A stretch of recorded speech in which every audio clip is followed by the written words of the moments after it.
اللهم صل على سيدنا محمد وعلى آل سيدنا محمد وبارك وسلم۔ حضور پاک صلی اللہ علیہ وسلم اللہ رب العزت کے محبوب ہیں، اللہ رب العزت کے بھیجے ہوئے آخری رسول ہیں، آخری نبی ہیں، خاتم النبیین ہیں، اور ہماری ذمہ داری حضور پاک صلی اللہ علیہ وسلم کی ایک ایک سنت کو شوق اور محبت سے عمل میں لے کر آنا ہے۔ ہماری ذمہ داریاں اور کفار کے معاملات۔ قرآن مجید میں اللہ فرماتے ہیں یا حسرتنا علی العباد ما یأتیہم من رسول الا کانوا بہ یستہزئون۔ اس کا مفہوم یہ ہے کہ نبیوں میں سے، رسولوں میں سے کوئی رسول اور نبی ایسے نہیں گزرے کہ جن کی گستاخی اور مذاق نہ اڑایا گیا ہو، گستاخی نہ کی گئی ہو اور مذاق نہ اڑایا گیا ہو۔ یہ تو چلتا آیا، کفار کا کام تھا، انہوں نے کیا۔ خود نبی علیہ السلام کے مبارک زمانے میں جب آپ مکہ مکرمہ میں تھے تو کتنے لوگوں نے کفار مکہ کے، قریش مکہ کے، نبی علیہ السلام کی شان میں گستاخیاں کیں، اور آج بھی کفر یہ کر رہا ہے، یہ قیامت تک کرتا رہے گا۔ مسئلہ کفر کا نہیں، مسئلہ ہمارا ہے، ہماری کیا ذمہ داری ہے، ہم نے اپنے آپ کو دیکھنا ہے۔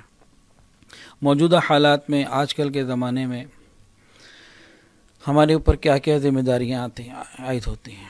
سب سے پہلی تو بنیادی بات یہ ہے کہ ہمیں یہ چاہیے کہ کوئی دین کا معاملہ ہے، کوئی بھی عمل اور کوئی بھی کام شروع کرنے سے پہلے علماء حضرات سے رجوع کر کے پھر شروع کریں۔ کوئی بھی چیز ہو ان کے مشوروں کے ساتھ شروع کریں، ایسے ہی نہیں کوئی بھی چیز آ گئی اور ہم بھیجنے لگ گئے۔ اس پریکٹس کو ختم کرنا ہوگا، علماء کی سرپرستی میں کرنا ہوگا۔ ایک معاملہ تو ہے سوشل میڈیا کے اوپر اس کو پھیلانا، احتجاج کرنا۔ اس میں جو آدمی جہاں جس درجے میں، جس طریقے سے اہل حق کے دائرے میں رہتے ہوئے، حق کے دائرے میں رہتے ہوئے جتنی وہ سوشل میڈیا کے اوپر بات پھیلا سکتا ہے، کرنا چاہیے۔ اس سے منع نہیں ہے، کسی بھی پلیٹ فارم سے، کوئی بھی پلیٹ فارم ہو، یا گھروں سے نکلنا، جو بھی چیز ہے وہ تمام چیزیں موجودہ حالات کے اعتبار سے ٹھیک ہیں، کرنی چاہیے۔ تاہم اس کے اندر روح کہاں سے آئے گی، اس کی فکر کرنے کی ضرورت ہے۔ دیکھیں، ایک آدمی کے پاس واٹس ایپ پہ اور سوشل میڈیا پہ 500 میسج آئے اور اس نے آگے ان کو 5000 کر کے بھیج دیا، جتنے ملے اس سے زیادہ اس نے بھیج دیا، لیکن اس کے بعد رات کو یہ انڈین گانے سن کے سو رہا ہے، یا رات کو پھر نامحرموں سے باتیں کر رہا ہے گھنٹوں، اور اس کے بعد سو رہا ہے، فجر نہیں پڑھ رہا، اعمال کی کوتاہی کر رہا ہے، تو اس ایکٹیویٹی کی روح تو اس نے خود ختم کر دی۔ اس کے اندر جو غیرت ایمانی چاہیے، جو اس کے تقاضے ہیں، وہ ختم کر دیے، ساری محنت کا اثر خود ختم کر دیا۔ ہمیں اس پر بھی غور کرنا ہے، کیا صرف ایک طرف سے ہمیں میسج آیا اور ہم نے آگے بھیج دیا، کیا قیامت کے دن اللہ کو مطمئن کرنے کے لیے کافی ہوگا؟ کیا جناب رسول اللہ صلی اللہ علیہ وسلم اس بات پر خوش ہو جائیں گے کہ ادھر سے میسج آئے، ادھر سے بھیج دیے؟ دیکھیں، یہاں الگ الگ دو باتیں ہیں۔ ایک معاملہ ہے کفار سے ہم نے کیسے آمنا سامنا کرنا ہے، وہ ایک الگ چیز ہے۔ یہاں بات ہو رہی ہے اندر کی بات، ہم نے اندر کیا کرنا ہے۔ معاملہ تو بہرحال مرنے کے بعد اللہ کے سامنے پیش ہوگا کہ اس وقت جس نبی علیہ السلام کے بارے میں تمہاری زندگی میں یہ معاملہ پیش آیا، تم نے کیا کیا؟ ہم نے تو اللہ کو جواب دینا ہے، قیامت کے دن نبی علیہ السلام کے سامنے کھڑے ہونا ہے، وہاں کیا کیا؟ ایک ہے ہمارا فرنٹ کفار کے سامنے، وہ اپنی الگ جگہ بات ہے۔ ابھی تو ہم اپنے اندر کی بات کر رہے ہیں کہ ہم نے اس کو کیسے ٹھیک کرنا ہے۔ ہمیں اس پہ بہت فکر کرنے کی ضرورت ہے۔ تو ایک تو یہ ہے کہ سوشل میڈیا پہ یا باہر نکل کے جو انسان محنت کر سکتا ہے پرامن طریقے سے نبی علیہ السلام کی محبت میں، وہ کرنا چاہیے، لیکن اس کے اندر روح، قوت، طاقت کہاں سے آئے گی؟ وہ آئے گی اپنے عمل اور کردار سے آئے گی۔ اس کو بنانے کی فکر کرنی ہے، اس کے لیے محنت کرنی ہے۔ ایک تو یہ بات ہو گئی۔ دوسرا ایک پہلو اور بھی ہے، کفار جو یہ خاکے بنانا یا کوئی اور گستاخی کا معاملہ کرنا، یہ کیا کرتا ہے؟ اصل کے اندر وہ ہمیں چیک کر رہا ہوتا ہے، اب ہمارے اندر کتنی غیرت ایمانی باقی ہے، اب ہمارے اندر کتنی اپنے رسول سے محبت باقی ہے، وہ ٹیسٹر لگا رہا ہوتا ہے۔ ابھی اس نے خاکے کا مقابلہ روکا ہے، کو بند ختم تو کچھ نہیں کر دیا۔ 2007 میں کسی اور ملک سے معاملہ تھا، 2018 میں کسی اور ملک سے ہے، اور 2-4-10 سال بعد نعوذ باللہ اللہ نہ کرے کہیں اور سے آ سکتا ہے۔ وہ تو ٹیسٹر لگاتے ہیں کہ اب دیکھو کتنے رہ گئے، اگر آپ غور کریں 1950 اور 60 کی دہائی میں جتنے لوگ تھے جو اس کے لیے نکلتے تھے، جن کو غم و غصہ آتا تھا، وہ 1973 میں اتنے نہیں تھے، کم ہو گئے تھے۔ 1973 میں جتنے تھے 2007 میں اس سے کم تھے۔ 2007 میں بھی لوگوں نے احتجاج کیا، نکلے، جو بھی کچھ کیا۔ آج 2018 میں اس سے بھی کم ہو گئے۔ میری بات کا برا نہ مانیے گا، کفار یہ ٹیسٹر لگا رہا ہے، ہمارے ایمان اور غیرت کو اور حیا کو چیک کر رہا ہے، اور میرا خیال ہے کہ وہ خوش ہو رہا ہوگا کہ بھئی ہم اپنے ٹارگٹ کو لیتے جا رہے ہیں۔ مسلمانوں میں غیرت ایمانی کم ہوتی جا رہی ہے۔ کہیں سوشل میڈیا کا ناجائز استعمال، اس کا حرام استعمال، اس کا برا استعمال ہماری غیرت ایمانی کو دیمک کی طرح تو نہیں کھا رہا؟ اس کو سوچنے کی ضرورت ہے۔ قیامت کے دن معاملہ اللہ رب العزت کے ساتھ ہے۔ تو اگر واقعی ایسا ہے کہ ہماری تعداد کم ہوتی چلی جا رہی ہے اور کم ہوتی چلی جا رہی ہے، تو آگے جا کے کیا ہوگا؟ تو ہمیں اپنے کردار اور اپنے عمل کو بنانا ہوگا، اس کے لیے فکر کرنی ہوگی۔ سوشل میڈیا پر احتجاج سے منع نہیں کیا، وہ اپنی جگہ حق ہے، ٹھیک ہے، آج کل کی ضرورت ہے، لیکن اس کے اندر قوت، اس کے اندر حرارت کہاں سے پیدا ہوگی؟ وہ ہمارے عمل سے پیدا ہوگی۔ ایک واقعہ سن لیجئے، ایک واقعے کا مفہوم عرض کر رہا ہوں۔ کئی 100 سال پرانی بات ہے، ایک عیسائی مملکت تھی، جو جگہ تھی، علاقہ تھا، وہ مسلمانوں کو سالانہ خراج دیا کرتا تھا۔ اچانک انہوں نے وہ سالانہ خراج دینا بند کر دیا۔ مسلمانوں کو بڑا غصہ ہے، کیا بات ہے بھئی، یہ کیوں نہیں دیتے؟ انہوں نے جناب خوبصورت لباس پہنے اور نئی چمکتی ہوئی تلواریں لگائیں، بڑے زبردست قسم کے فوجی گھوڑے لیے اور اپنے آپ کو اسلحے سے لیس کیا، دوسروں کو مرعوب کرنے کے لیے مکمل انہوں نے جو ہے نا تیاریاں کی، اور بڑے پروٹوکول کے ساتھ ایک وفد بنا کے عیسائی کے وہ جو علاقہ تھا اس حاکم کے پاس آ گئے۔ اس کو کہا بھی تم کیوں نہیں دیتے؟ پہلے تو تم دیتے تھے۔ انہوں نے کہا نہیں، اب ہم نے ارادہ کیا، اب ہم نہیں دیں گے۔ انہوں نے کہا نہیں دو گے تو ہمارے پاس تلوار ہے، پھر ہم لیں گے۔ اس عیسائیوں نے ان کو جواب دیا کہ دیکھو، تم آج آئے ہو، اتنے مال اسباب کے ساتھ آئے ہو، تمہاری کسی بات کا ہمارے دل پہ کوئی اثر نہیں ہو رہا۔ تمہارے بڑے جب آتے تھے، پتلے ان کے گھوڑے ہوتے تھے، کمر ان کی کمزور ہوتی تھی، آنکھوں میں حلقے پڑے ہوتے تھے، تلواریں ان کی زنگ آلود ہوتی تھیں، اور ان کے پاس ایسا کوئی سامان نہیں ہوتا تھا جو تم لوگوں کے پاس ہے، لیکن جب وہ آتے تھے ہمارے دل ان کی ہیبت سے لرز جاتے تھے۔ تو تم کیا ہو؟ تو ہو ٹھیک، تم انہی کی اولاد ہو، لیکن تم ان جیسے نہیں ہو، تم لے سکتے ہو تو آؤ پھر میدان میں آؤ۔ معاملہ تو اس محنت کے پیچھے اندر عمل کا ہے، اس پر ہمیں آنا ہے، اس پر ہمیں آنا ہے، پھر انشاءاللہ العزیز بات ہوگی۔ ایک بات تو ہماری ہو گئی سوشل میڈیا سے متعلق، دوسری اور احتجاج وغیرہ سے متعلق، وہ ہم کریں لیکن ساتھ اندر ایمان کے تقاضوں کو پورا کریں۔ دوسری بات ہے وہ ہے معیشت سے متعلق۔ دیکھیں، جس وقت اس کا کارٹون کا مقابلے کا سلسلہ چل رہا تھا اور ابھی روکے نہیں تھے ان لوگوں نے، وہ ایک ہنگامی صورتحال تھی، اور اس وقت کی صورتحال کو ہم پرامن صورتحال کہہ سکتے ہیں۔ سمجھنے کے لیے اصطلاحات کو استعمال کیا جا رہا ہے۔ جب ہنگامی صورتحال ہوتی ہے نا، پھر بہت ساری چیزیں ہو رہی ہوتی ہیں، کوئی یہ کر رہا ہے، کوئی وہ کر رہا ہے، ضرورت کے مطابق ایمرجنسی فیصلے ہو رہے ہوتے ہیں، وہ شارٹ ٹرم فیصلے ہوتے ہیں، اس ہنگامے کو اور اس سچویشن کو کلیئر کرنے کے لیے بہت ساری چیزیں ہوتی ہیں۔ لیکن جیسے ہی امن آ جاتا ہے، امن آنے کے بعد اب لانگ ٹرم فیصلے کرنے پڑتے ہیں، اب شارٹ ٹرم پلاننگ نہیں چلتی ہے، اب لانگ ٹرم پلاننگ چلتی ہے۔ جیسے ابھی ستمبر، آج پہلی تاریخ ہے، 1965 میں انڈیا نے حملہ کر دیا پاکستان کے اوپر، اور ادھر برکی میں میجر عزیز بھٹی شہید رحمۃ اللہ علیہ، اور مختلف جو معاملات ہوئے، تو وہ جو جنگ کے حالات تھے وہ ہنگامی حالات تھے، چند دنوں میں بہت کچھ ہوا، لیکن اس کے بعد جنگ ختم ہونے کے بعد لانگ ٹرم پلاننگ ہم اس طریقے سے اپنا نہ سکے جو اپنانی چاہیے تھی، جس کے ہم نے نقصانات اٹھائے، کہ ہمارے اندر وہ غیرت ایمانی نکلتی چلی جا رہی ہے جو 65 میں موجود تھی۔ یہ ایک الگ ٹاپک ہے، صرف سمجھانے کے لیے مثال۔ اب جیسا کہ انہوں نے خاکے روکنے کا اعلان کر دیا، اللہ کرے قیامت تک ان کو دوبارہ ضرورت نہ ہو، لیکن اس وقت ہمیں لانگ ٹرم پلاننگ ٹھنڈے دل اور دماغ سے کرنے کی ضرورت ہے۔ ان میں کون سے کام کرنے چاہیے؟ بہت ساری چیزیں ہیں، علماء بتاتے رہتے ہیں، ایک دو چیزیں اس میں بھی عرض کر رہا ہوں جو بڑوں سے سنی ہیں۔ سب سے پہلی بات، آج کل کے ماحول میں معیشت پہ ضرب لگانا یہ بہت اچھا ہے۔ ہم کیا کریں؟ ہم حضور پاک صلی اللہ علیہ وسلم کی محبت میں اپنی زبان کے چٹخاروں کو قربان کر کے ملٹی نیشنل کمپنیوں کی چیزوں کو استعمال کرنے کے بجائے پاکستانی چیزوں کو اس طرف آ جائیں۔ ہمارے ہاں تو ایک ٹرینڈ بن چکا ہے، اسٹیٹس سمبل ہے کہ جب گھر میں کوئی مہمان آئے گا تو جب تک ملٹی نیشنل کمپنی کے جوسز نہیں ہوں گے اور وہ نہیں ہوگا، یہ نہیں ہوگا، تو ہمارا تو کام پورا نہیں ہوتا۔ تو ہم اس چیز کو اب نبی علیہ السلام کی محبت میں ختم کریں، زبان کے چٹخاروں کو بھی اور اسٹیٹس سمبل کو بھی۔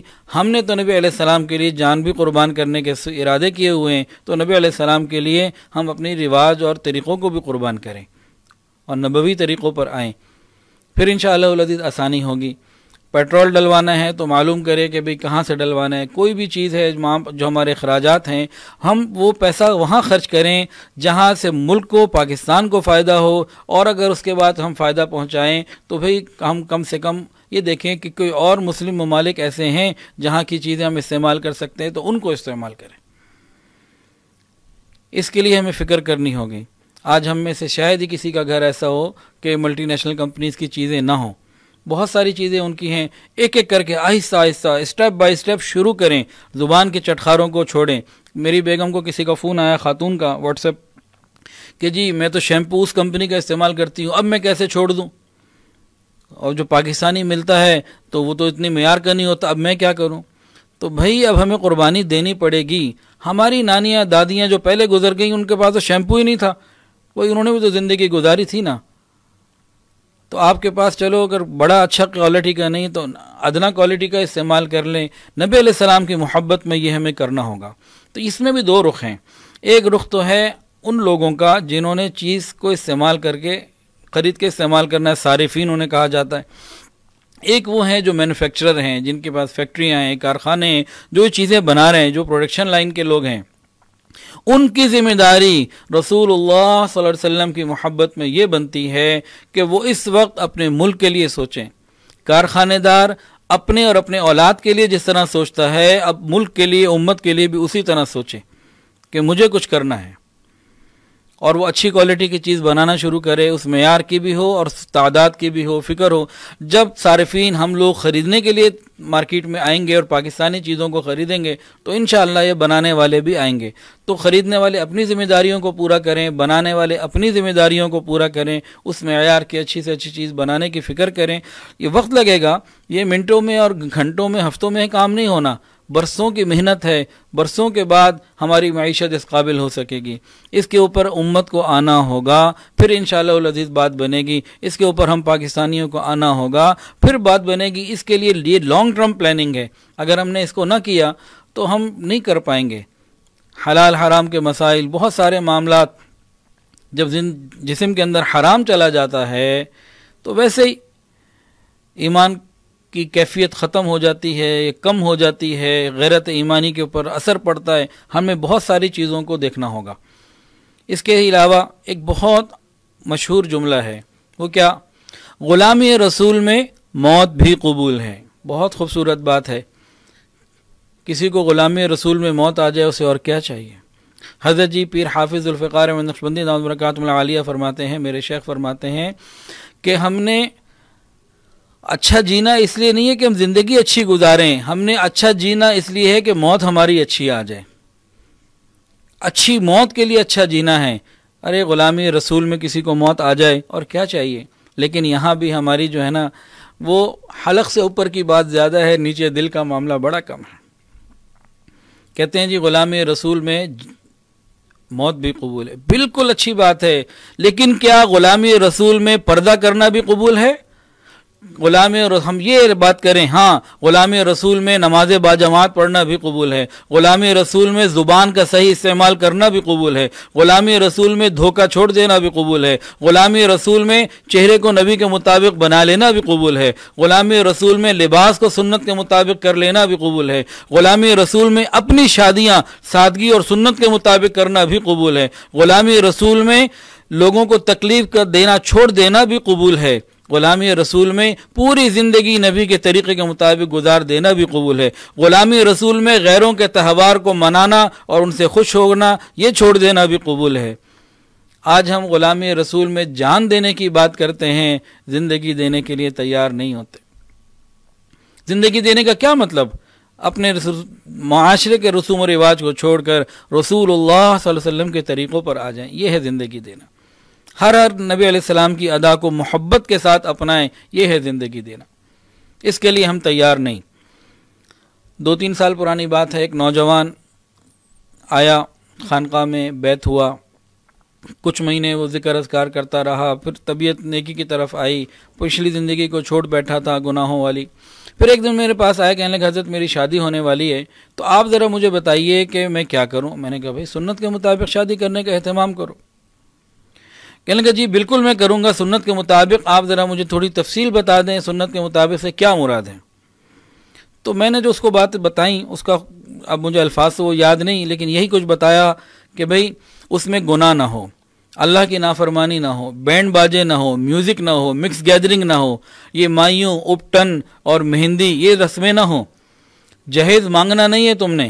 ہاں اگر باپ اپنی مرضی سے، اپنی خوشی سے، اپنی استطاعت کے مطابق اپنی بیٹی کو کچھ دے رہا ہے تو خاموشی سے پہنچا دے تمہارے گھر میں۔ وہ بری کو سارے خاندان کو دکھانا، اس میں ریاکاری اور اس کے اندر دکھاوا اور اس کے اندر لوگوں کی نظروں کا لگنا، ان سب چیزوں سے بچانا ہے اپنے آپ کو۔ مسجد کے اندر نکاح کرو اور ولیمہ بھی جتنی تمہاری گنجائش ہے اس حساب سے ولیمہ کر لو۔ اس قسم کی اس کو چند باتیں بتائیں۔ اس نوجوان کا کہنا یہ تھا، کہنے لگا حضرت اگر میں نے اپنی شادی سنت کے مطابق کر لی تو میری تو ناک کٹ جائے گی۔ یہ آج کا نوجوان ہے، یہ صرف اس نوجوان کی بات نہیں ہے، جتنے نوجوان اس بات کو ابھی سن رہے ہیں یا بعد میں سنیں گے، یہ اپنی شادیاں سنت کے مطابق بغیر گناہ کے کریں نا، ابھی ہارٹ فیل ہونے لگ جائے گا، ہائے یہ کیسے ہو سکتا ہے۔ ہمیں اس پر آنا ہے، اس سے ہماری زندگیوں میں تبدیلی آئے گی کہ ہم سنت پر عمل کریں، اس کے لیے فکر کریں، پھر انشاءاللہ العزیز کام بنے گا۔ ایک نوجوان بچہ، ٹین ایجر، مسجد میں مدرسے میں ٹوپی پہنتا ہے، باہر نکلا، اس سے پوچھا گیا بھائی باہر آپ کے سر پہ ٹوپی نظر نہیں آ رہی، کہتا ہے جی شرم آتی ہے۔ ایک نوجوان بچی سے پوچھا گیا، جوان العمر، اس سے پوچھا بھائی آپ پردہ کیوں نہیں کرتی، بھائی شرم آتی ہے برقع پہنتے ہوئے۔ شرم تو بری چیزوں سے آتی تھی، آج تو ہمیں سنت پر عمل کرتے ہوئے شرم آتی۔ ہم نے اس کی فکر کرنی ہے۔ کافر چاہتا کیا ہے، یہ بہت امپورٹنٹ بات ہے۔ کافر ان گستاخیوں کے ذریعے کیا چاہتا ہے کہ ہمارے سینوں سے حضور پاک صلی اللہ علیہ وسلم کی محبت نکل جائے، ہماری زندگیوں سے نبی کے طریقے نکل جائیں۔ وہ یہ چاہ رہا ہے ہمیں اور زیادہ انہی دونوں کو اپنے اندر لے کر آنا ہے۔ اپنی زندگی ایک ایک مسلمان محمد بن کے زندگی گزارے، ایک ایک مسلمان نبی علیہ السلام کے نقش قدم پر زندگی گزارے۔ اس سے انشاءاللہ العزیز اس کے دل میں، کافر کے دل میں ہمارا رعب بیٹھے گا، اس کے بغیر نہیں بیٹھ سکتا۔ تو غلامی رسول میں موت بھی قبول ہے، ٹھیک ہے الحمدللہ، لیکن کاش غلامی رسول میں نبی کے طریقے بھی قبول ہو جائیں، غلامی رسول میں نبی کی ادائیں بھی قبول ہو جائیں، غلامی رسول میں ہم نبی علیہ السلام کی محبت میں ایک ایک سنت کو عمل میں لانے والے بن جائیں۔ ایک صحابی تھے حضرت عبداللہ ابن عمر رضی اللہ تعالی عنہما، عاشق رسول تھے، ہر ایک عمل کو سنت کے مطابق کرتے۔ انتہا ان کی یہ تھی کہ جب بھی وہ حج عمرے کے لیے مکہ آتے، انہی راستوں سے آتے جن راستوں سے نبی علیہ السلام نے سفر کیا۔ جہاں جہاں راتوں کو نبی علیہ السلام نے آرام کیا یا دن میں آرام کیا، پڑاؤ ڈالا، وہیں وہ آرام کرتے۔ مکہ مکرمہ داخل ہونے سے پہلے ذی طوا ایک مقام ہے، وہاں رکتے اور وہاں غسل کرتے اور پھر مکہ میں داخل ہوتے، کہ نبی علیہ السلام کا طریقہ یہی تھا، آپ کے طریقے کے خلاف نہ کرتے، اسی طریقے کو فالو کرتے۔ اس کی انتہا کیا ہوئی، اللہ اکبر کبیرہ، ایک مرتبہ سفر پہ جا رہے ہیں، سواری پہ بیٹھے ہوئے ہیں، ایک جگہ سواری کو روکا، نیچے اترے، تھوڑا آگے چل کے ایک جگہ ایسے بیٹھ گئے جیسے قضاء حاجت کے لیے کوئی بیٹھتا ہے، اور کیا کچھ بھی نہیں۔ پھر جب واپس آئے، کسی نے پوچھا حضرت جب تقاضا نہیں تھا سواری کیوں روکی، نیچے کیوں اترے، ادھر کیوں گئے، وقت کیوں لگایا، کیا وجہ تھی؟ تو فرمانے لگے کہ میں نبی علیہ السلام کے ساتھ اسی مقام سے گزرا تھا، یہاں نبی علیہ السلام تقاضے سے فارغ ہوئے تھے، آج مجھے ضرورت تو نہیں تھی لیکن میرے دل میں آیا میں وہ کروں جو میرے محبوب نے کیا تھا۔ جب ایسی محبت ہو تو پھر اللہ رب العزت ایسے مسلمانوں کی ہیبت اور رعب ان کے اوپر خود ڈال دیتے ہیں، کفار کے اوپر۔ ہمیں اس پر فکر کرنے کی ضرورت ہے۔ وہ ہمارے دلوں سے نبی کی محبت نکالنا چاہتا ہے، ہماری جڑ کو کاٹنا چاہتا ہے، ہمیں اور زیادہ اس پر آنا ہے، اس پر لانا ہے، انشاءاللہ آسانی ہو جائے گی۔ تو ایک تو بات ہو گئی سوشل میڈیا کا استعمال اس معاملے میں۔ دوسری بات، معاشی طور پر ابھی معاملہ ختم نہیں ہو، اب شروع، آپ سمجھے کہ اب شروع ہوا ہے۔ ہم نے زندگی بھر کے لیے اس کی فکر کرنی ہے کہ ہم نے میڈ ان پاکستان چیزوں کو استعمال کرنا ہے۔ بنانے والے بھی فکر کریں کہ بھئی اچھی سے اچھی چیز لوگوں کو مہیا کریں تاکہ ایک مل کے معیشت کو مضبوط کیا جا سکے اور ان کی معیشت کو ضرب لگائی جا سکے۔ اور تیسری اس میں ایک اور پوائنٹ یہ بھی ہے کہ ہم دعوت کے ذریعے اپنے گھر والوں کا، اپنے رشتہ داروں کا، اپنے ماحول کا، ملنے والوں کا، ان کی ذہن سازی کرتے رہیں، ان کو اس پر تیار کریں۔ اس وقت معاشرے میں ایک ایسا طبقہ باقاعدہ پیدا ہو چکا جس کو ان باتوں کی پرواہی کوئی نہیں۔ یہ میرا ذاتی تجربہ ہے، زیادہ تفصیل کھولوں ٹائم بھی زیادہ ہوگا، اور ہم سب جانتے ہیں۔ آج ہمارے ہاں ایک جملہ، بھائی میں نے تو کئی دفعہ سنا ہے، آپ لوگوں نے بھی شاید سنا ہو، کہ کوئی نوجوان داڑھی رکھ لی، سر پہ عمامہ یا ٹوپی پہن لی اور سنت کے مطابق لباس پہن لیا، اس کو آج کا نوجوان کتنی مرتبہ کہہ دیتا ہے روانی کے اندر، کیا کارٹون لگ رہے ہو، نعوذ باللہ۔ تو کالج یونیورسٹی میں چلے جائیے اور حالات جا کے لے لیجئے۔ تو جس نوجوان مسلمان نے یہ جملہ بول دیا، اس نے کیا کیا، یہ بھی سوچنے کی بات ہے۔ ایک واقعہ، بات حساس ہے لیکن یہ معاملہ ہی حساس ہے تو بات کرنے کی ضرورت محسوس کر رہا ہوں، اللہ تعالیٰ قبول فرمائے۔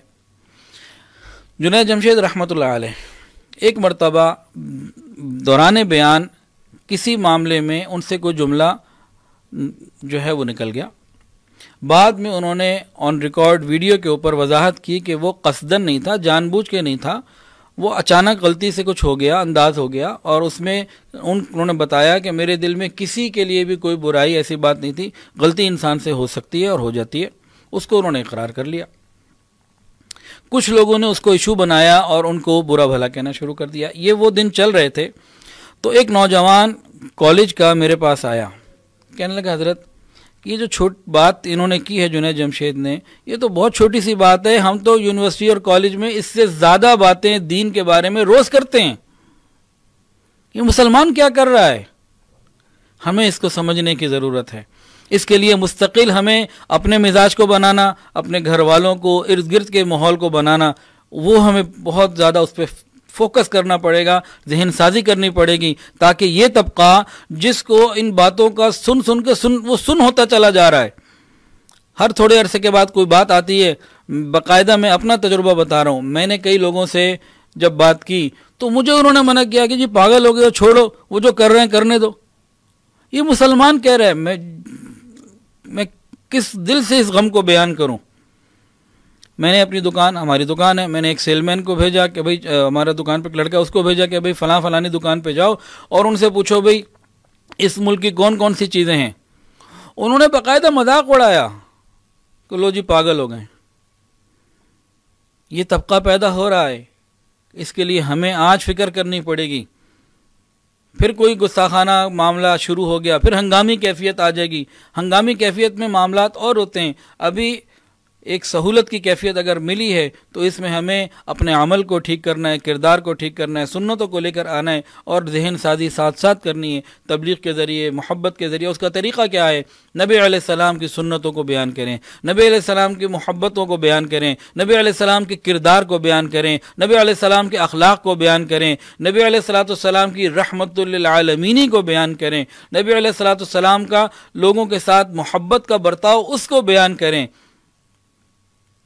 اس کو اپنی زندگی کا مقصد بنائیں، نبی علیہ السلام کی سیرت کو کھول کھول کے پڑھیں، سنیں، سنائیں۔ یہ جب گھروں میں مزاج بنے گا، جب ہمارے گھر سنتوں کے گلشن بنیں گے، پھر اللہ تعالیٰ کی طرف سے رحمتوں کے فیصلے آ جائیں گے۔